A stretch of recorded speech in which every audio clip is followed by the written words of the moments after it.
Hi there, it's Wendy with Ask the Landlady, and I'm here with all the tips and tricks to help you make a profit in real estate rentals. I do have a book out, Lessons from the Landlady. Check it out on my website, askthelandlady.com, or on Amazon. And I have another one too if you need some organizational help in your household. This is another great one too. These are just page turners. You're gonna love them, so check those out.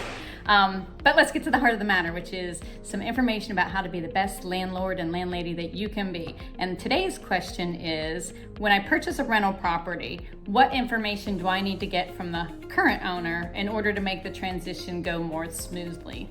This is different from due diligence, which I do have a video about that, so hit subscribe so you can catch that video as well, which has a different set of parameters. But this is specific, very practical stuff that you're gonna want to know in order to make this property a success down the line. And I can kind of divide these into three different categories. The first one is stuff that's very specific to the property that you need to know, like, first of all, how old is the furnace? How is the place heated, right? And cold, so you wanna know about that whole HVAC system. How old is the roof? And where is the breaker box? And where is the water shutoff valves? These are all things, especially if the roof's 20 years old, you need to know that you're gonna have to budget for that later on. And also, you're gonna need to know where those things are, that if you get a middle of the night phone call, you can tell people where the breaker box is to try to reset a breaker. You can tell them where the water shutoff is if there's a problem. These are just things that are gonna make your life easier later on, and your maintenance person or whoever is possibly helping you out there. Second kind of area you need to know is some more practical things that the tenants need to know, like where do they get their mail, and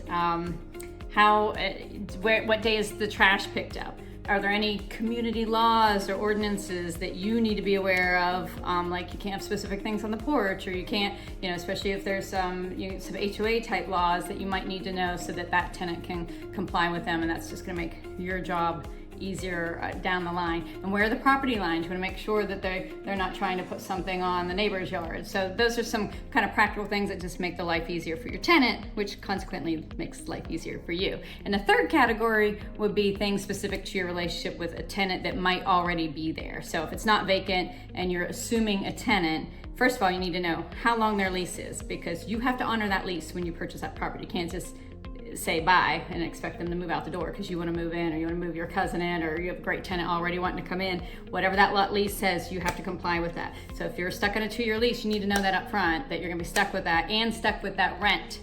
You're not going to be able to raise it. That's going to be something that you definitely need to know. You also want to verify, make sure you get a copy of that lease. You want that lease before closing so that you have that. You can get in touch with the tenant and make things more smoothly. Plus, you have to abide by the things that are in their lease before you can supersede it with your information. Second of all, you want to verify the rental price.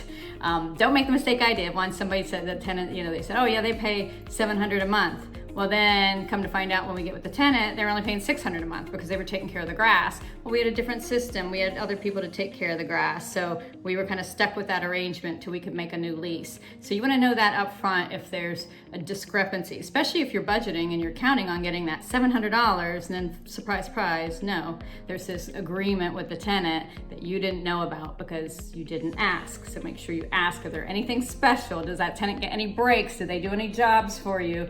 You want to know exactly what that rent is. You want to know what the lease is in place. You want to know the rent. You also want to know the security deposit, because there might not be one, or maybe the tenant had a different arrangement. They said, well, we came in and cleaned, so there's no security deposit on file. You also have to collect those security deposits. Those follow the tenant. So when you go to close on that property where there is a tenant, they have a $725 deposit.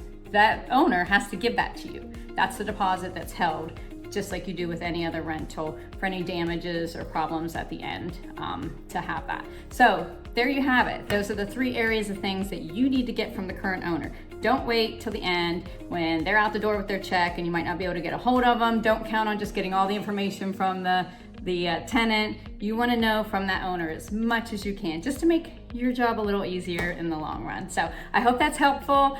Shoot me a comment. I'd love to have a dialogue with you. Ask me any question that you want, and please buy my book, because I go into a lot more detail here about how to go through these day-by-day things that can make your life difficult. Because it's not always easy to be a landlord or a landlady, right? And we all have to stick together.